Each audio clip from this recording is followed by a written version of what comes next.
¿Qué tal? Buenas noches, espero se encuentren bien.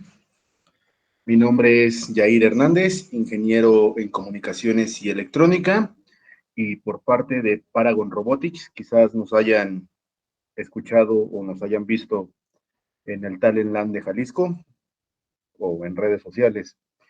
Bueno, esta pequeña masterclass que vamos a dar el día de hoy es con el motivo de introducirlos un poco hacia el mundo y el diseño de las PCBs. ¿Me confirman si pueden ver mi pantalla, por favor? Las sesiones, muchachos, me gusta hacerlas un poquito dinámicas para que al final las preguntas puedan fluir de forma correcta y no haya problema por eso, ¿vale? Doy por hecho que sí la pueden ver, entonces voy a continuar. En la introducción del diseño a las PCBs, los primeros circuitos impresos como tal nacieron en 1902 por un ingeniero llamado Albert Hanson, que lo ocupaba para sus radios, pero las PCBs o los circuitos impresos no son como actualmente los conocemos. Nosotros abrimos una computadora y vemos una tarjeta madre con infinidad de circuitos por una capa, por otra capa, en la parte de arriba, en la parte de atrás, pero no eran así.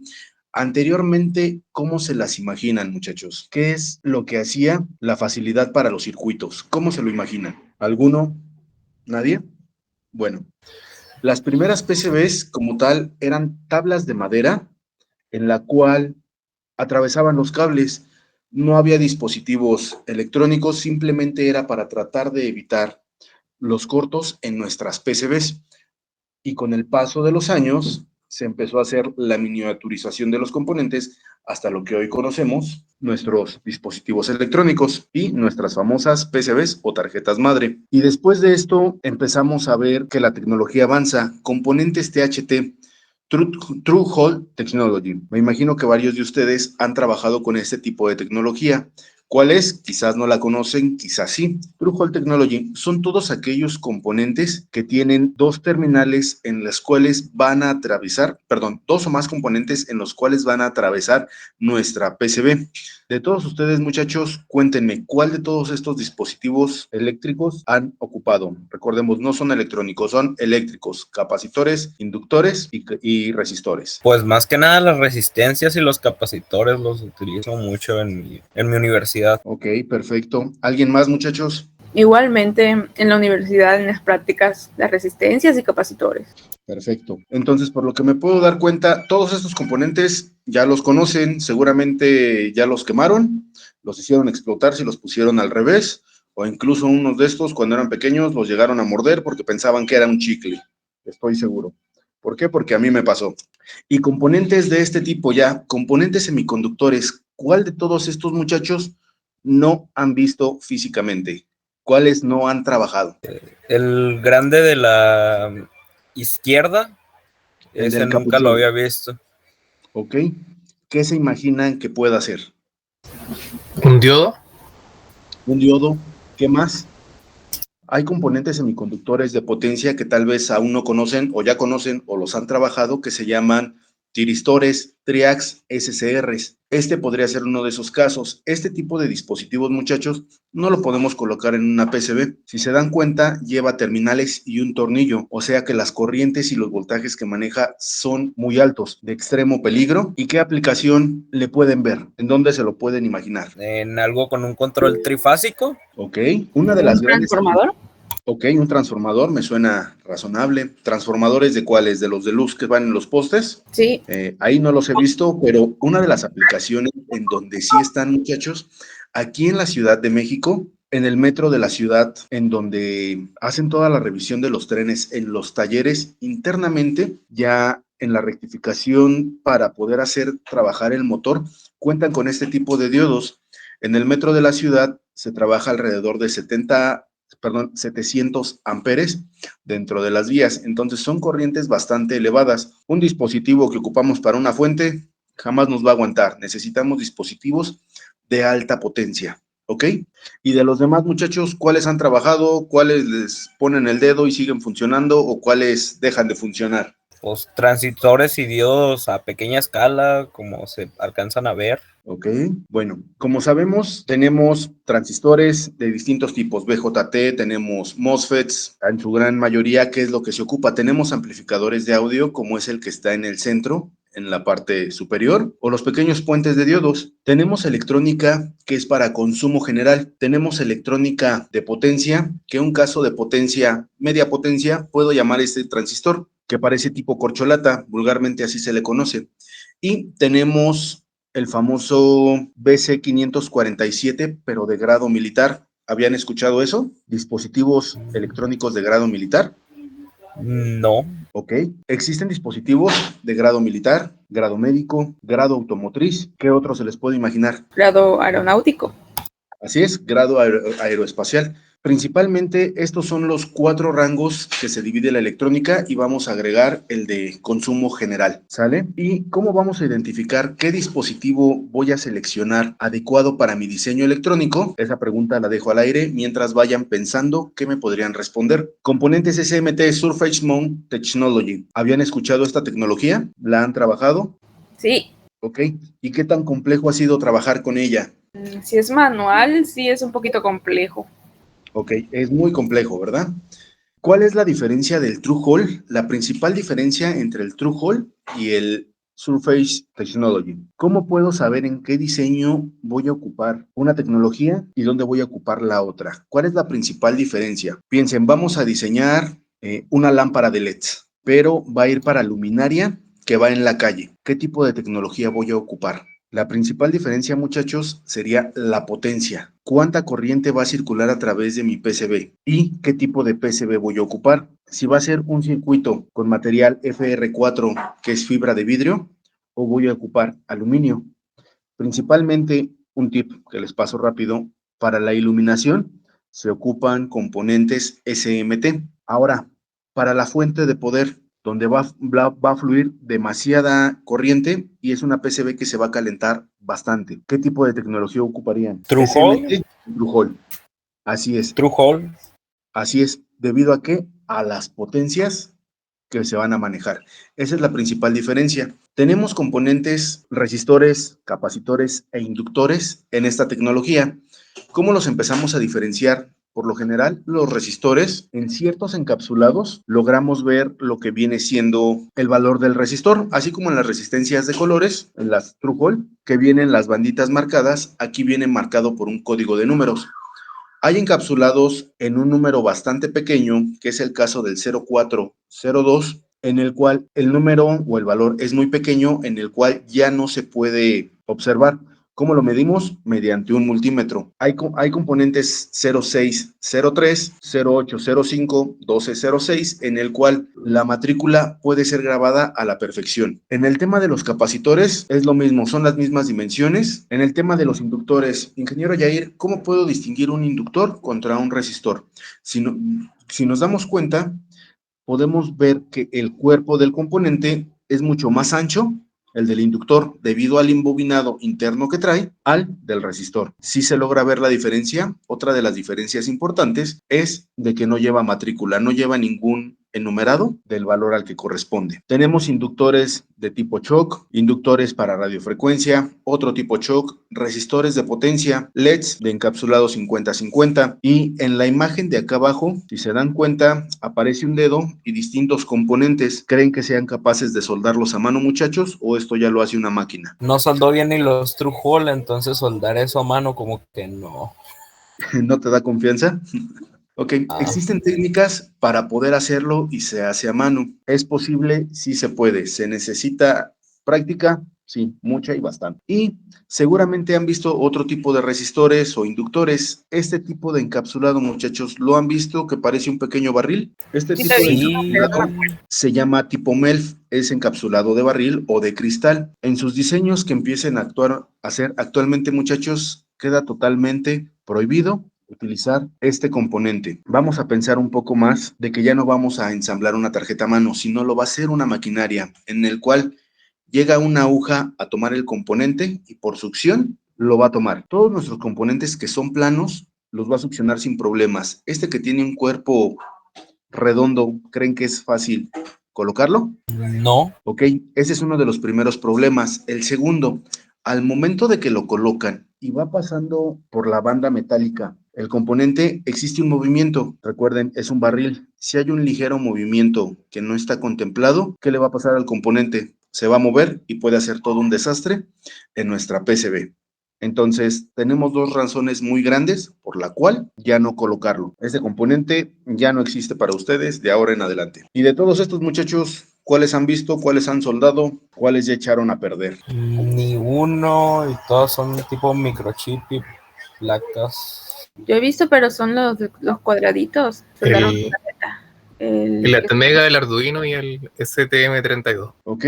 Bueno, muchachos, pues quiero decirles que toda la tecnología actual, debido a la miniaturización, nos lleva a utilizar todo este tipo de componentes, en el cual ya el ensamble es más difícil, pero tienen mayor potencia para poder trabajar. Potencia, me refiero a mayor cantidad de tareas que pueden ejecutar. Hay integrados que son bastante complejos de ensamblar, hay otros que son relativamente fáciles, pero seguramente han visto un puente de diodos en tecnología SMT, algunos transistores o algunos pequeños módulos que venden para Arduino con un encapsulado de este tipo que te miden el sensado, perdón, te dan la medición del sensado de la temperatura. O cuando llegan a abrir su computadora y llegan a ver una tarjeta de este tipo, una tarjeta NVIDIA, que es la tarjeta gráfica de sus componentes, la tarjeta gráfica para sus videojuegos. O la famosa STM32 que la pueden comprar por 100 pesos y empezar a programar, ¿vale? ¿Preguntas, dudas hasta ahorita, muchachos? No. Perfecto, vamos bien. Y cuéntenme un poco, muchachos, ¿quién de ustedes anteriormente ha diseñado PCBs? Para empezar, ¿saben qué es una PCB? Es la plaquita donde están todos los circuitos impresos. Ok, muy bien. ¿Alguien más ha diseñado? ¿Lo han diseñado? ¿Han tenido la oportunidad de hacerlo? Pues más que diseñado, creado de un diseño que nos pasó un profesor para hacer una fuente de poder de más 12 y menos 12. Ok, entonces por lo que voy viendo tienen un poquito de experiencia. ¿Qué software han ocupado? Proteus y Eagle, que es de Autodesk. Ok, perfecto. ¿Alguien más? Ya llevamos dos softwares. Existen muchísimos. Ahorita les voy a mencionar un poquito las ventajas de unos contra otros y cuál es el mejor para que ustedes inicien en este mundo del diseño de PCBs. Ninguno, todo fue hecho a mano. Ok, a plumón y mano alzada. Sí. Perfecto, muy bien. Bueno, el software que al inicio yo empecé a utilizar para desarrollar mis PCBs, en el que yo incursioné hace casi 10 años, se llama, sin hacerle promoción a nadie, Eagle PCB de Autodesk. Nos permite generar un circuito esquemático, un circuito layout y una generación en 3D. Tenemos todo esto en un software y la parte del esquemático. ¿Qué es el esquemático, muchachos? Es todo el diagrama de conexiones en donde van a estar nuestros componentes, en donde vamos a ir indicando qué es cada etapa del circuito. El hacer un esquemático no simplemente es agarrar y colocar líneas y hacer una tripa de gato, para nada. Lleva ciertas normativas, debemos de llevar cierto orden. ¿Para qué? Para que el día de hoy, yo que lo diseño, y el día de mañana que otro ingeniero lo tenga que revisar, lo tenga que evaluar y ver si hay alguna mejora, ¿qué va a suceder? No le entiendo a tu circuito. ¿Esta línea dónde va? ¿Esta línea cómo se llama? ¿Este circuito integrado crees? ¿Es un microcontrolador? ¿Un administrador de energía? ¿Qué es? ¿Qué es lo que hace? ¿Es un módulo de Wi-Fi? ¿Es un módulo de Bluetooth? No entiendo nada. Entonces, todo para esto, muchachos, llevamos ciertas métricas, llevamos ciertos parámetros. Una vez que tenemos un esquemático listo y funcional, pasamos a la parte de lo que viene siendo el layout. El layout viene siendo todo el diseño de nuestro circuito, todas las pistas, todos los trazos que va a llevar la tarjeta. Cuando nosotros vemos una tablilla electrónica, vemos que lleva muchas pistas y ustedes me dirán, Yair, ¿hacer una PCB es sencillo? Al inicio vamos a pensar que sí, y así como vamos aprendiendo nos vamos a dar cuenta que hacer una PCB se vuelve un arte. ¿Por qué? Porque debo de tener tantas consideraciones que la PCB se vuelve tan compleja. ¿Qué tan cerca debo tener un componente? El grosor de la pista, ¿por qué tiene que ser más delgada? ¿Por qué tiene que ser más ancha? ¿Cuánta potencia? ¿Cuánta corriente voy a llevar en una pista? Y aquí es donde empiezan los cálculos y empieza lo divertido, empezar a acomodar por partes, parte de alimentación, salidas, la parte de control, la parte de radiofrecuencia, la parte de medición. Muchachos, ¿ustedes cuando han empezado a diseñar una PCB habían tomado en cuenta todo esto? ¿Lo habían empezado a visualizar o se lo imaginaban? No. Ok, bueno, ahora empezamos a ver que no es tan fácil como parece. Se tienen muchas consideraciones y existen muchas normativas y reglas de diseño y buenas prácticas al momento de estar diseñando un circuito. Y me preguntarán, Yair, ¿el 3D para qué nos sirve? Ok, vamos a pensar, yo mi PCB la quiero meter en un case que me venden en Steden y es un case ya definido. ¿De qué tamaño voy a hacer mi PCB? ¿Del tamaño que yo quiera o el tamaño que se acople a la carcasa? Del tamaño necesario para la carcasa. Del tamaño que necesito, así es. Ahora, vámonos un grado más arriba. Estoy trabajando en una empresa y el case tiene una forma un poco extraña. ¿Qué es lo que voy a hacer? Le voy a pedir al ingeniero que se encarga de la parte mecánica, pásame el borde para la PCB y yo me encargo de meter toda la circuitería ahí. Y al momento de que ya termino todo mi diseño, genero mi diseño en 3D, se lo paso y hago el conjunto de todo el diseño. Así es como ya realmente se trabaja en industria, ¿ok? ¿Preguntas, dudas hasta ahorita, muchachos? No. No, perfecto. Sigo avanzando. Y al momento de que voy a diseñar una PCB, muchachos, existe un término, quizás lo hayan escuchado, se llama layers o capas. Pregunta, ¿lo han escuchado? Sí, Sí. A ver, cuéntenme un poquito a qué corresponde, qué a las significa. capas de la placa, Ok, ¿a qué nos referimos con capas? Cuéntenme. a las pistas, o sea, al layout, cada layout de cada capa. Ok, te voy a ayudar un poco. Cada capa es una lámina de cobre que va a llevar la tarjeta. Ojo, siempre van a ir en pares, excepto la primera, de una capa. 2 capas, 4 capas, 6 capas, 8 capas, 10 capas, 12 capas, 16 más. Si no mal recuerdo, se pueden hasta 32, pero ya es un circuito bastante complejo. Ustedes en estos 3 ejemplos que les traigo, ¿cuál creen que sería la forma más fácil de diseñar un circuito? ¿A una capa, a 2 capas o a 4 capas? Me gusta hacerlos pensar. Visualicen. Soy ingeniero de diseño electrónico y tengo que desarrollar un GPS. ¿Es a una capa, a 2 capas o a 4 capas? ¿Cuál es lo más fácil? A 4 capas. ¿Por qué sería a 4 capas? Por la modularidad. Porque tengo una mayor diferenciación entre las partes que necesito conectar. ¿A qué nos referimos con diferenciación, César? Como el hecho de cómo acomoda las cosas sería un poquito más fácil porque conecto de ciertas maneras que, bueno. Ok, sale, los voy a ayudar. Vamos a empezar por la forma fácil. ¿Les parece? Me voy a ir por 4 capas. Observen mi mouse. Tenemos top layer. Si tienen pluma y papel ahí cercas, anótenlo. Esto es una regla muy importante para el diseño electrónico cuando empiecen a diseñar a 4 capas. Top layer. Vamos a colocar componentes electrónicos. Vamos a colocar pistas, la mayor cantidad de pistas posibles y el plano de tierra GND. ¿Ok? Segunda capa, internal ground plane. Aquí vamos a llevar un plano sólido de tierra. No va a haber absolutamente nada más que un plano de tierra sólido. Ahorita les explico y lo ven más a detalle con los diseños que les voy a mostrar al final, pero quédense grabado esto. Plano sólido de tierra. Internal power plane. ¿Aquí qué se imaginan que es? Alimentación. Alimentaciones.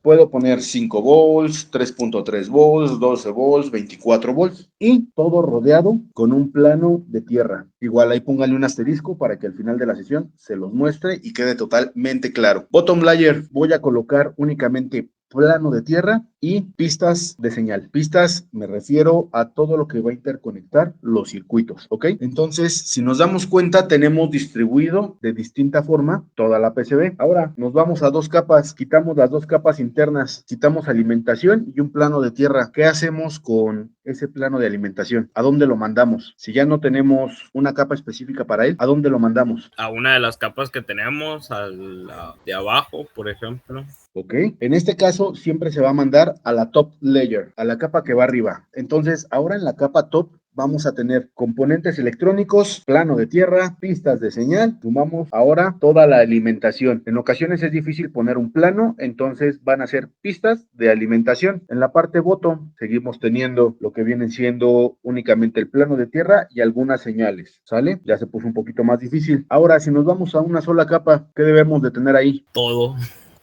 Y si se dan cuenta, se empieza a volver más complejo. Seguramente en alguna ocasión llegaron a abrir un aparato viejito y llegaron a ver que había puentes con un cable o puentes con un alambre. ¿Qué es lo que pasaba? Estas PCBs no eran tarjetas multicapa. Aquí es la importancia de yo ya empezar a manejar tarjetas multicapa, al menos de 2 capas, si el diseño no es tan complejo. Si el diseño se vuelve más complejo, bueno, nos vamos a 4 capas. Idealmente, cuando ustedes empiecen a trabajar en industria y empiecen a hacer diseños robustos, siempre nos vamos a ir por 4 capas. capas. La distribución de las capas que ahorita les menciono no es la única que existe. Hay mucho más, pero es la que yo usualmente ocupo y es la que mejor me ha servido para todos mis diseños. Hasta ahorita, preguntas, dudas. No. Perfecto, voy a continuar. Y esta pequeña imagen que ven, pues se ve un poco monstruosa. ¿Qué se imaginan que es? Un diseño de una PCB de 8 placas, de 8 capas. Es de 4 capas. Ahí se ven, se logra percibir el morado,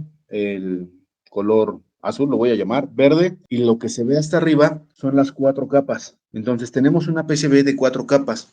Oye, Jair, yo tengo una duda. ¿Cómo voy a hacer la unión de mi componente en la capa top con la pista que va en la capa bottom? Necesito pasarla de esa forma. ¿Cómo se imaginan que se hace que hago ese puente sin poner un alambre, sin colocar algo adicional al circuito? Existe un término que tal vez no hayan escuchado, quizás sí, el término de una vía de PCB. ¿Lo han escuchado? No. Sí. Ok, perfecto. Por ahí alguien dijo que sí, creo que fue Natanael. Cuéntanos un poco, Natanael. ¿Para qué es una vía? Entiendo que son como puentes para voltaje y tierra. Ok, más o menos, por ahí tienes la idea. Entre capas, algo así. Sí.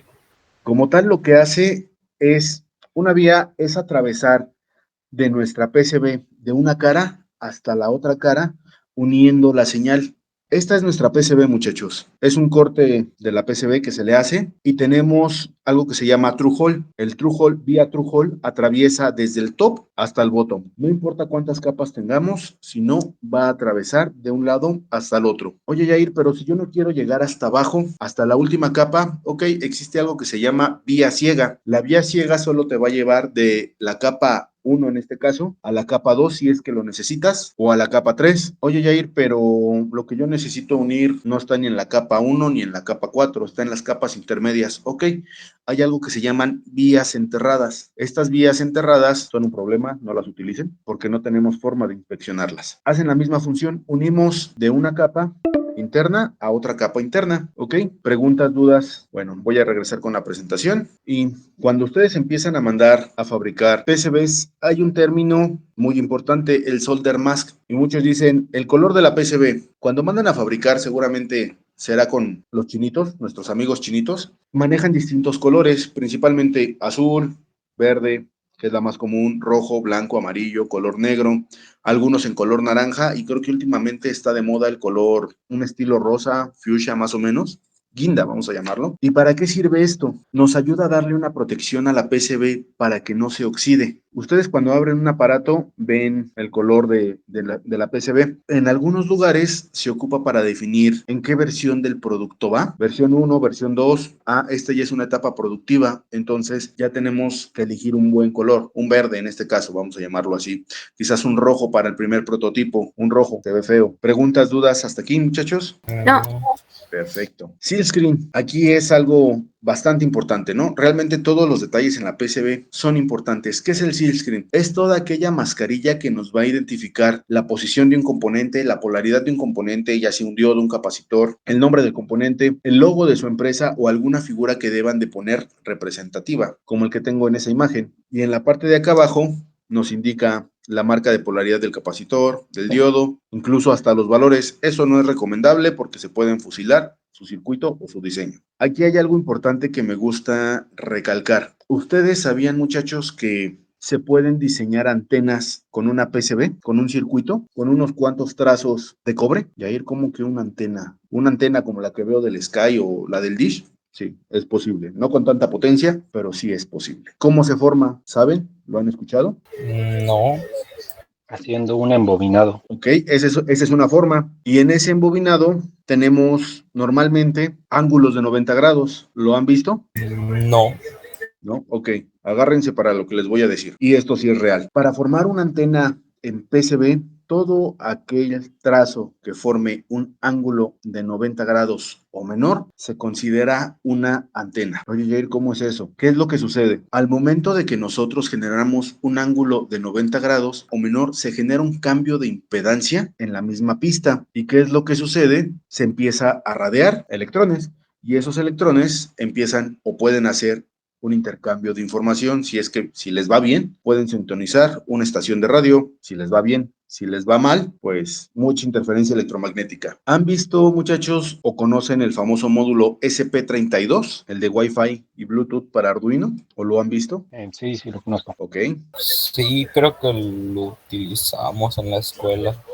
perfecto. Entonces, este módulo lo ubican a la perfección. Quizás lo hayan trabajado, quizás no. Y como tal, muchachos, si se habían dado cuenta, esta tarjeta ya viene incluida con su antena. Y aquí estamos viendo qué ángulo forman esos trazos de la PCB. Ángulos rectos. Ángulos de 90 grados. Entonces, de esta forma, estamos comprobando que sí es real lo que estamos mencionando, que todo aquel ángulo de 90 grados puede formar una antena. Y no solo un ángulo, sino todo aquella forma que los involucre va a formar una antena. ¿A qué frecuencia va a trabajar? La desconozco, habrá que calcularlo, habrá que revisarlo con aparatos un poco más especializados, pero van a formar una antena. ¿Ok? Preguntas, dudas hasta aquí, muchachos. Y por ahí mencionaban, un embobinado puede ser una antena. Sí, así es. Aquí está mi embobinado y funciona como una antena. ¿Qué aplicación tiene? Seguramente han visto que actualmente ya se pueden pagar en el Oxxo o en algunas tiendas de alguna plaza comercial, o incluso hasta en el cine, que si ustedes acercan su tarjeta, pueden pagar sin contacto. ¿Lo han hecho o lo han visto? Sí, muchas tarjetas que vienen con la tecnología NFC, creo que se llama, Así es. tienen ese tipo de embobinado. Así es, incluso en la Ciudad de México, una de las grandes aplicaciones que tiene es Metro y Metrobús. Sin saberlo, lo traemos y lo venimos cargando en la bolsa o en la cartera, y esta es la forma de hacer. Traen un pequeño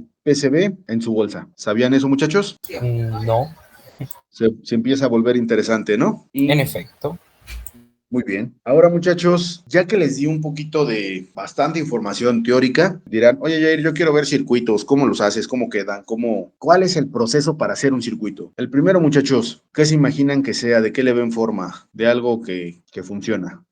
Tiene un conector para una antena, creo, ¿no? Así es, así es. Como un Este GPS, pequeño, quizá, ajá, ¿no? justamente es un pequeño GPS para Ah, exteriores. Entonces, si se dan cuenta, muchachos, las tecnologías empiezan a avanzar y se empieza a miniaturizar todo. ¿Cuándo pensaríamos que podíamos traer un GPS en nuestra bolsa o en nuestro pequeño llavero? Este es uno de esos casos, ¿no? Este fue uno de los primeros prototipos que desarrollé para GPS. Actualmente todavía funciona, pero lo ocupo solamente para pruebas. Entonces, ¿cómo fue el proceso de diseño? ¿Qué es lo que se hace, muchachos? Primero voy a generar un diagrama a bloques. ¿Qué es lo que necesito? ¿Qué voy a hacer? Ok, la idea final es un GPS. Ah, ok. Después de eso, ¿qué debe de hacer mi GPS? ¿Dónde va a trabajar mi GPS? No va a ser lo mismo desarrollar para la Ciudad de México que para Guadalajara, o para el desierto de Sonora, para Veracruz, un ambiente salino, o el otro es un ambiente bastante caluroso. ¿A cuánto va a trabajar mi PCB? ¿A 40 grados nivel salino o 40 grados desierto? Siempre hay que empezar a considerar eso. ¿Para qué? Para ver el tipo de PCB que voy a utilizar, si le voy a dar un tratamiento adicional después de haberla ensamblado, si el componente que yo voy a seleccionar va a estar sometido a vibraciones, va a ser un sistema de grado automotriz, aeroespacial, de grado militar, o va a ser de utilizo una vez y se desecha, perdón. Entonces hay que empezar a tener todas esas consideraciones. ¿Qué tanto se va a calentar mi dispositivo adicionalmente a todo lo que se va a calentar estando al exterior? Después de eso, de esta primera versión, pasamos a una segunda versión. Si se dan cuenta, ya es es una tarjeta totalmente diferente y mucho más robusta. ¿Sí notan la diferencia? Sí, Una vez que ya tenemos un par de pruebas y empezamos a conocer un poco más sobre los componentes, cómo los empezamos a manejar, nos empezamos a dar cuenta que la primera iteración no es suficiente. ¿Qué va a pasar? Voy por una segunda versión. ¿Qué mejoras le puedo dar? Voy a cargar una batería ahora. ¿Cuántos voltajes voy a alimentar? Perdón, ¿cuántos voltajes voy a suministrar? 3.3, 1.8, 5 volts. ¿Para qué? Para que mi circuito funcione de la mejor manera. Voy a meter un acelerómetro, un giroscopio, sensor de temperatura. Mis antenas no eran lo suficientemente robustas para poder obtener una posición. Entonces vamos mejorando iteración tras iteración. Eso sí les puedo asegurar, muchachos, no funciona a la primera. Siempre va a haber mejoras para el diseño, pero esas mejoras son necesarias. En industria muchas veces se dice es un nice to have. Sería bueno tenerlo, pero es necesario, lo necesito, a veces sí, a veces no, ¿ok? Y no solo eso, muchachos, en el diseño electrónico, uno como el diseñador, pues en ocasiones le gusta que logren ver sus circuitos y lo pueden ver en el diseño en 3D.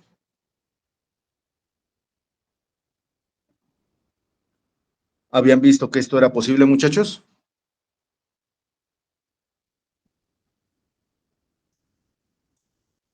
Que pudieran ver el diseño en 3D. Sí. Ok. Y ahora si les digo que no necesitan una computadora súper poderosa con un Core i7 de última generación para poder generar un diseño en 3D, ¿me lo creerían? No. Ah, bueno. 2, 3. 2, 3. Ok. Y si les digo que lo pueden ver en su celular, Sí. no los noto tan convencidos. ¿Les parece si lo hacemos? Sí. Perfecto. Lo pueden abrir en su computadora y les va a aparecer una página que dice ver en la aplicación o ver en el visualizador web. Viene en inglés. Pónganle ver en el visualizador web. Y ahora este mismo diseño que yo les estoy mostrando, muchachos, lo van a poder visualizar sin problemas. Y no solo eso, se ve más bonito cuando lo empiezo a descomponer.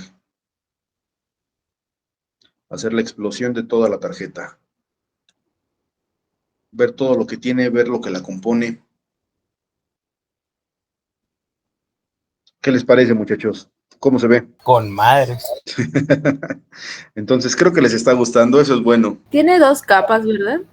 Este es de 4, pero el software únicamente muestra las 2 capas, la top y la bottom. Hay un software más sofisticado de mismo Autodesk, se llama Fusion 360, en el cual ya nos permite hacer un renderizado. Aquí se necesita una máquina un poco más potente, un Core i5 para no forzar tanto y hacer distintas actividades, tareas con la misma PCB. Pero de momento, para lo básico, no necesitamos una máquina superpoderosa. ¿Preguntas, dudas hasta aquí, muchachos? No. ¿No? Ok. Y bueno, les muestro la segunda tarjeta.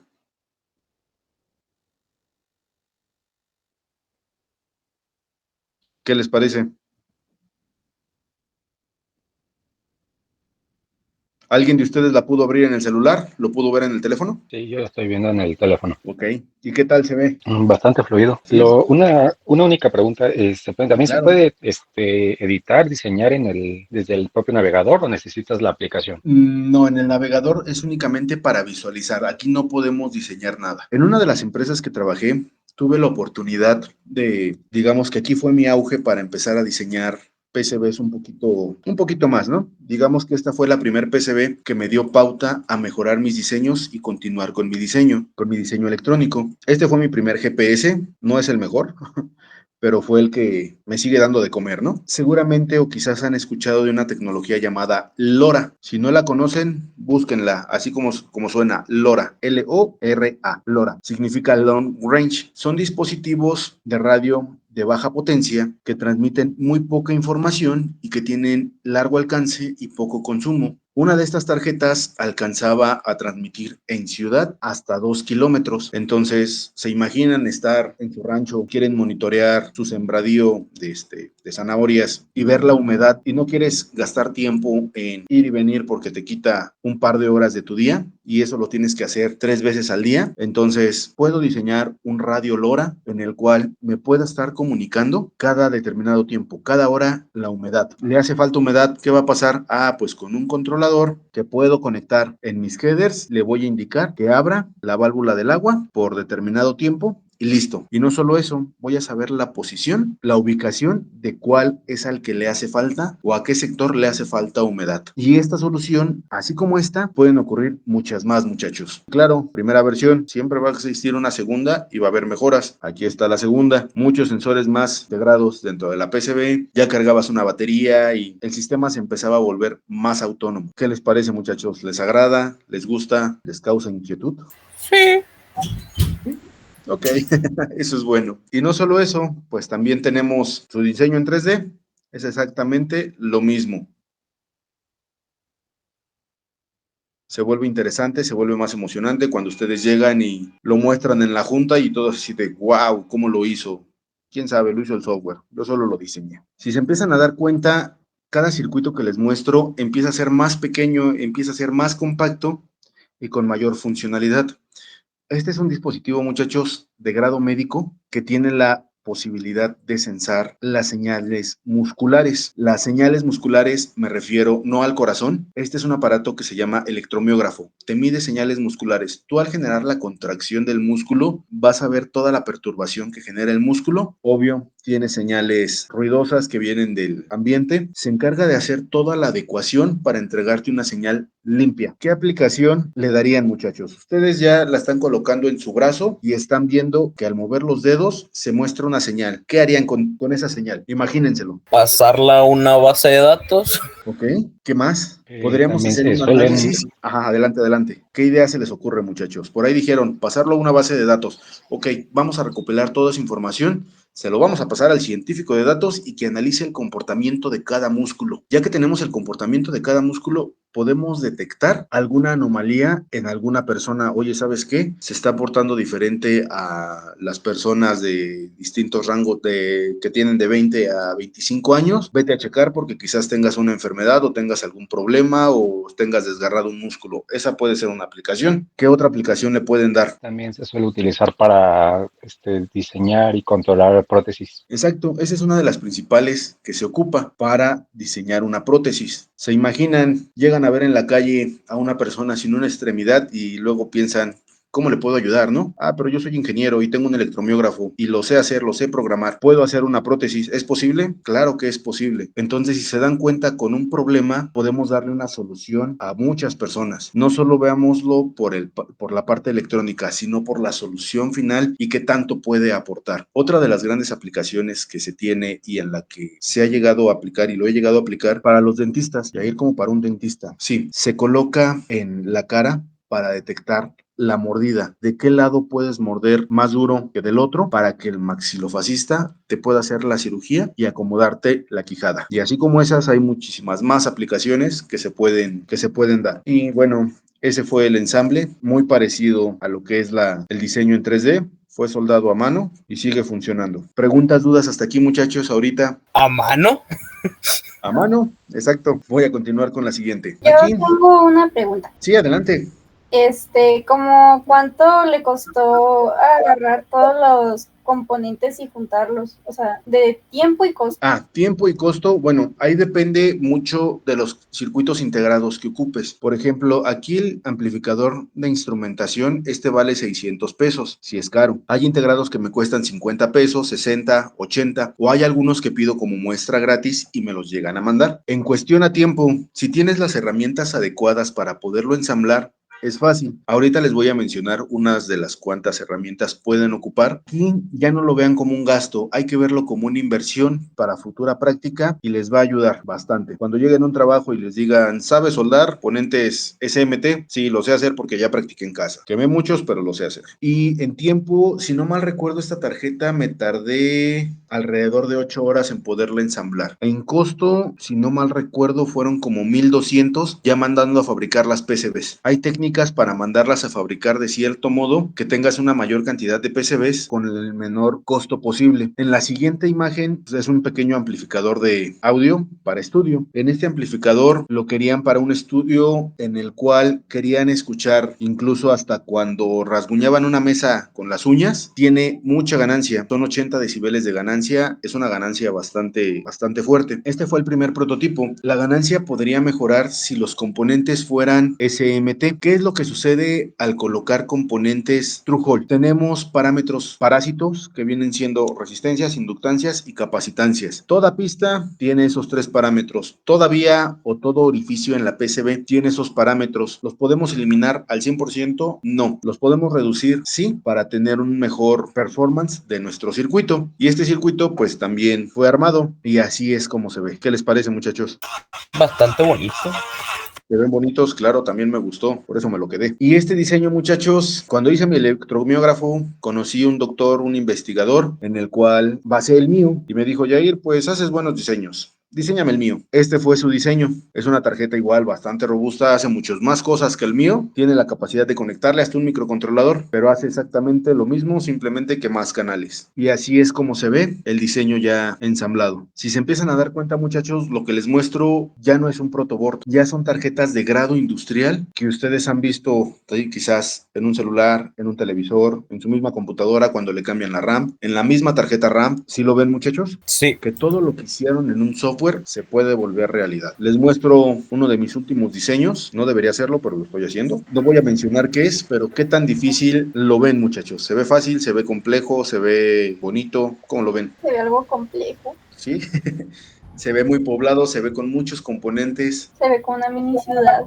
Se ve como una ciudad, así es, como cuando veíamos los circuitos de pequeños y decíamos, ¿qué tanto habrá ahí? Ok, y ahora les voy a mostrar las tarjetas. Estas también fueron ensambladas a mano, creo que se puede notar. Hay unas cuantas bolitas de soldadura, pero ese diseño que ven en 3D se vuelve realidad. Hasta ahorita, muchachos, dudas, preguntas, reclamaciones, ¿algo más? No, todo bien hasta ahora. Perfecto. No. Ok.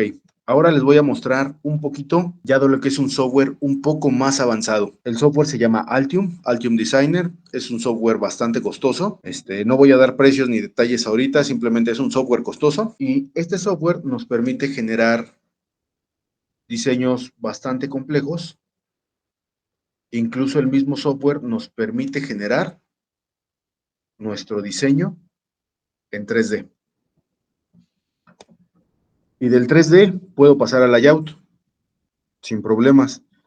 Y aquí es cuando ya se empieza a ver un poquito complejo el diseño, ¿no? ¿Qué creen que sea? ¿Qué se imaginan que sea? Parece una fuente. Así es una fuente conmutada.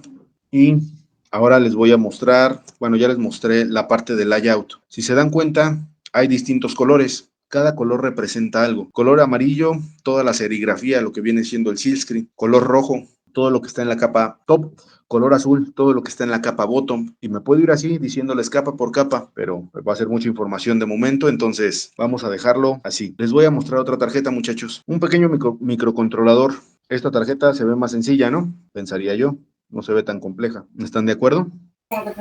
No, que es el componente circular que está abajo. Ah, esta es una batería de reloj. Le voy a dar la vuelta a la tarjeta y, oh, vaya, bastantes componentes. Esta tarjeta es una tarjeta de adquisición de datos en la cual se encarga de estar monitoreando temperaturas de un horno y las va a ir registrando. Internamente trae algo que se llama RTC, Real Time Clock, y este dispositivo, ¿qué es lo que va a hacer? Voy a generar un calendario para ir almacenando la información. En tal fecha presentó tales temperaturas y así me puedo ir almacenando. Y aparte de eso, pues, ¿de dónde surge toda la idea? Claro, un esquemático. ¿Y cómo se ve el esquemático? Más estructurado, se ve más bonito, identificando cada etapa, qué es lo que trae cada una de ellas. ¿Habían hecho sus esquemáticos así, muchachos? No, nunca. ¿Qué tal se ve? Más comprensible. Exacto, esa es la idea. Oye, Yairi, ¿por qué tiene todas esas etiquetas amarillas? Ah, justamente esas etiquetas amarillas me van a indicar qué es lo que se conecta a cada etapa. Oye, Yair, ¿y a cuántas capas es? ¿Una capa, 2 capas, 4 capas? ¿A cuántas capas creen que sea, muchachos? 4. Ok, capa 1. Y se dan cuenta, ¿qué fue lo que puse? Componentes, trazos y plano de tierra. ¿Están de acuerdo? Segunda capa, únicamente plano de tierra, totalmente sólido. Y aquí, ¿por qué se ve diferente? ¿Cuál es la diferencia? Aquí tenemos nuestros planos de alimentación, lo que les mencionaba. Tengo 3.3, 5 volts y el voltaje de la batería de reloj. Y aparte, todo está rodeado por un plano de tierra. Y en la capa bottom, plano de tierra, algunas líneas, y porque hay componentes, si les había dicho que no se podían colocar en ambas capas. Bueno, aquí viene la sorpresa, muchachos. Pronto estaremos dando un curso de diseño electrónico. Iniciamos el 16 de mayo, si no mal recuerdo. Les estarán pasando toda la información a los grupos de WhatsApp donde hicimos la publicidad para este pequeño máster, y espero sea de su agrado y les haya picado ahí un poquito la curiosidad para empezar a diseñar.